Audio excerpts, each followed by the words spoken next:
ఇదే రాళ్ళు పడి వారం రోజులై హాస్పిటల్లో చేరినారు. ఆ కాలు చూస్తే పైన పుండు లేదు, ఏం లేదు, ఏదో సీమ్ ఉంది, రక్తం ఉంది, ఆపరేషన్ చేయాలన్నారు. మాకు న్యాయం చేయాలా? డాక్టర్ గాని నర్సు గాని ఇప్పటికి రాలే.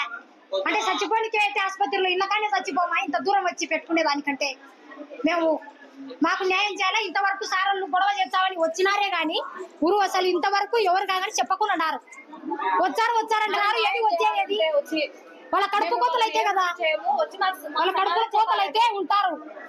ఇంతమంది వచ్చన్నారే గాని ఊరు అసలు డాక్టర్లు రాలే. ఏదో గొడవ చేస్తారని పోలీసు వాళ్ళే తప్ప వచ్చనేది డాక్టర్ ఫలాంది అని ఒక్కరు కూడా రాకున్నారు. పొద్దున్న రౌండ్కి వచ్చిన వాళ్ళు ఇప్పటికి రాకున్నారు. వాళ్ళు తప్పు చేశారు రాలే మా ముందరికి. పొద్దున్న 6 గంటలకు ఇంజక్షన్ ఇచ్చిన 5 నిమిషాలకే చచ్చిపోయినాడు. మురిగెళ్ళి నోట్లో మురిగెళ్ళి చచ్చిపోయినాడు. ఏం జబ్బు లేదు, ఏం లేదు. రిపోర్ట్లు మాకు ఇంతవరకు బయటికి రాకున్నారు. మాకు బయటికి వచ్చి సమాధానం చెప్పాలా? మాకు న్యాయం చేయాలా? అసలు మేము బయటికి బాగాలేవు, కేసు పెడతాం. మేము వాళ్ళ డాక్టర్ నర్సు ఖచ్చితంగా కేసు పెడతాం. వాళ్ళు ఏం ఇంజక్షన్ వేసినారని మాకు చెప్పాలా? ఇప్పుడు బయటకు వచ్చి వాళ్ళ లోపల అంటే ఎట్టా చంపి వాళ్ళ జీతాలు వాళ్ళకు ముడతాయనేనా పోయేది? వాళ్ళకు టైం అయింది, చంపడం పోవడమేనా? మంచిది తెచ్చిస్తారేమో, తెచ్చి ఏమను లోపల కూర్చుండేట్టు కాదు. తెచ్చాము, బయటకు వచ్చారని రారు సార్ వాళ్ళు. ఇప్పటికి రాకుండా అన్నం తింటున్నాడు, తిరుగుతున్నాడు, బాగున్నాడు. కాలు పుండు పైకి చూస్తే ఏం లేదు, ఒట్టి కాలు. నీ కాలు ఎట్టందో అట్టుంది.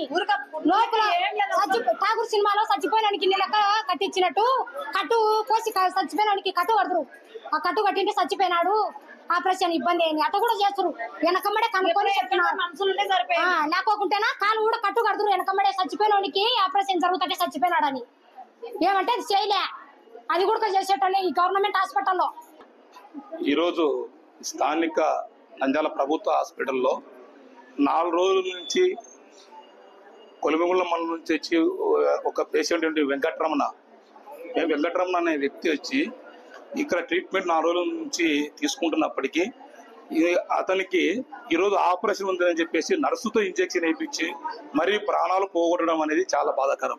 ఎందుకు ఇది జరుగుతుందంటే ప్రజెంట్ గా ఇక్కడ ఇంత ప్రభుత్వ హాస్పిటల్ ఏర్పాటు చేసిన తర్వాత ఇక్కడ స్థిర నివాసం ఉండే డాక్టర్లు ఎమర్జెన్సీలు ఇక్కడ ఎవరు లేకపోవడం వల్ల కర్నూలు నుంచి వచ్చే డాక్టర్లు అందరూ ఫోన్ల ద్వారానే, సెల్ ఫోన్ల ద్వారానే ట్రీట్మెంట్ చేస్తూ నర్సులకు చెబుతూ ఈరోజు వాళ్ళ పేద రోగుల యొక్క ప్రాణాలు తీసే విధంగా తయారైంది. కాబట్టి ఎవరైతే కర్నూలు నుంచి ఇక్కడికి రోజు జర్నీలు చేస్తారు అలాంటి డాక్టర్లు తక్షణమే రాజీనామా చేయాలి. ఆ రాజీనామా చేసి వారి స్థానంలో కొత్త డాక్టర్లను కూడా నిర్మించండి. అంతేకాకుండా ఈరోజు ఎంత విచిత్రంగా ఉందంటే మెడికల్ కాలేజీ ఏర్పాటు చేసిన తర్వాత కూడా మెరుగైన వైద్యం అందాల్సిన టైంలో ఈరోజు వైద్యం అందించే విషయమే కరువు అయిపోయింది. ఈరోజు ఒక ట్యాగూర్ సినిమా లెక్క ఇక్కడ క్రియేటివేషన్ చేస్తూ ఈరోజు డాక్టర్లు ఉదయం 6 గంటల చనిపోయిన పేషెంట్ ఇంత పెద్ద ప్రభుత్వ హాస్పిటల్లో ఇంతవరకు ఒక్క డాక్టర్ కూడా వచ్చి, ఒక నర్సు కానీ ఒక డాక్టర్ కానీ వచ్చి స్పందించకపోవడం అనేది ఇక్కడ ఉన్నటువంటి ఆ బాడీకి సంబంధించిన బాధితులు ఎంతో మంది ఇక్కడ బాధపడుతున్నప్పటికీ ఇంతవరకు కూడా నిర్లక్ష్యం చేస్తున్నారంటే సూపరింటెండెంట్ గారు ఏం చేస్తున్నారు, డిసిహెచ్ఓ గారు ఏం చేస్తున్నారు, ఆర్ఎం గారు ఏం చేస్తున్నారు? మీకు లక్షల జీతాలు తీసుకోవడమే గొప్పనా? పేద రోగులు అవసరం లేదా? ఈరోజు పేద రోగులు ఉండేందుకే మీకు జీతాలు వస్తున్నాయి. ఆ విషయాన్ని మీరు మర్చిపోతున్నారు. ఎవరైతే రమణ మృతికి కారకులు అయ్యారో వాళ్ళకు మాత్రం తక్షణమే అతని పైన చర్యలు తీసుకోవాలి. వెంకటరమణ గారు మృతికి చెందినటువంటి డాక్టర్ పైన చర్యలు తీసుకొని మరొక పేషెంట్ అలాంటివి జరగకుండా చూడాల్సిన బాధ్యత ఈ ప్రభుత్వం అధికారుల పైన ఉంది, ఈ డాక్టర్ల పైన ఉంది. కాబట్టి ఇప్పుడు కూడా డాక్టర్లు ఇక్కడ రాకపోవడం, నిమ్మకు నీరెక్కినట్టుగా ప్రవర్తించడం అనేది చాలా బాధాకర విషయం.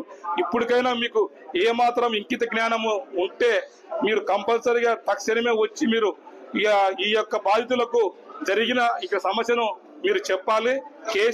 కేసీట్లో ఇంతవరకు వాళ్ళ పేరు నమోదు చేశాడు. కేసీట్లో 4 రోజుల నుంచి కూడా అతను అడ్మిషన్ టైంలో ఉంటాడు. ఇక రిమూవ్ అంటే ఇక్కడ నుంచి మళ్ళీ డిశ్చార్జ్ అయ్యే వరకు కూడా ఉంటుంది.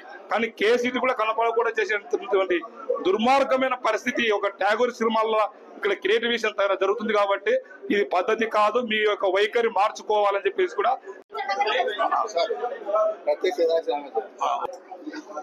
అసలు అతి విచిత్రమైన విషయం ఏంటంటే ఇది ఎమర్జెన్సీ కేసు కాదు. కాకపోయినా కూడా ఆర్తో కంటే వాళ్ళు కంపల్సరీగా అక్కడ మత్తు డాక్టర్ని పెట్టుకొని దానికి మత్తు డాక్టర్ ఎంత ఇవ్వాలి, ఏం కథ చేయాలని చెప్పేసి ఆ విధంగా ట్రీట్మెంట్ జరుగుతుంది ఏదైనా ఆపరేషన్ చేసేటప్పుడు.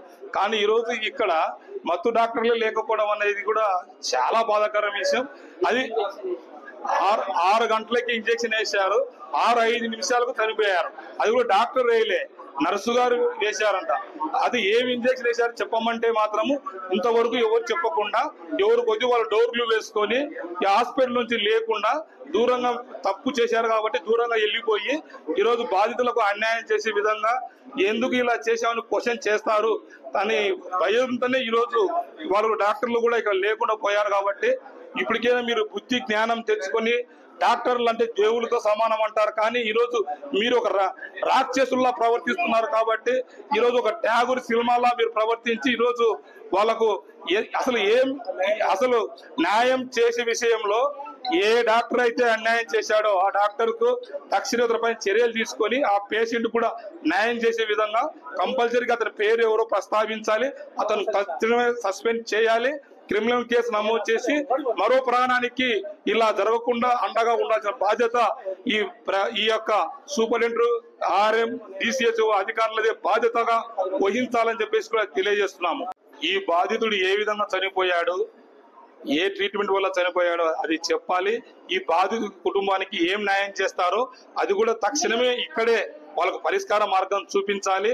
ఎందుకంటే ఒక కుటుంబము 40 ఏళ్ల వయసు గల వ్యక్తి అంటే ఈరోజు కుటుంబము పూర్తిగా అన్యాయం అయ్యి రోడ్డు మీద పడే పరిస్థితి ఏర్పడింది. కాబట్టి ఆ కుటుంబానికి కూడా ఎందుకంటే కంపల్సరీగా ఒక్కొక్క డాక్టర్ కు లక్షలలో జీతాలు తీసుకుంటూ ఈరోజు వాళ్ళు టీలు బిస్కెట్లు తినుకుంటా ఉంటున్నారు తరుణంలో మీరు తక్షణమే ఆ కుటుంబానికి న్యాయం చేసేంత వరకు వాళ్ళు ఉన్నారు, న్యాయం చేసేంత వరకు కూడా వాళ్ళు సమసిద్ధమయ్యారు. ఆ డాక్టర్ పైన చర్యలు తీసుకొని వాళ్ళకు న్యాయం చేసి నష్టపరిహారం కూడా వీళ్ళే భరించాల్సి, ఈ ప్రభుత్వ అధికారులే, ఈ డాక్టర్లే భరించాలి. ఎవరైతే చేశారో ఆ ట్రీట్మెంట్ ఆయనే భరించి ఈ కుటుంబానికి అండగా ఉండాలని చెప్పేసి కూడా తెలియజేస్తున్నాం. తెలుగులో ఫాస్టెస్ట్ న్యూస్ ఇప్పుడు కొత్త అవతారంలో 5 సెకండ్లోనే పూర్తి వార్తా సమాచారం మీ చేతిలో. సోషల్ మీడియా ట్రెండ్స్ మీ కళ్ళ ముందుకే live TV and voice search options తో ఇప్పుడే డౌన్లోడ్ చేయండి. యాప్ లింక్ డిస్క్రిప్షన్ లో ఉంది.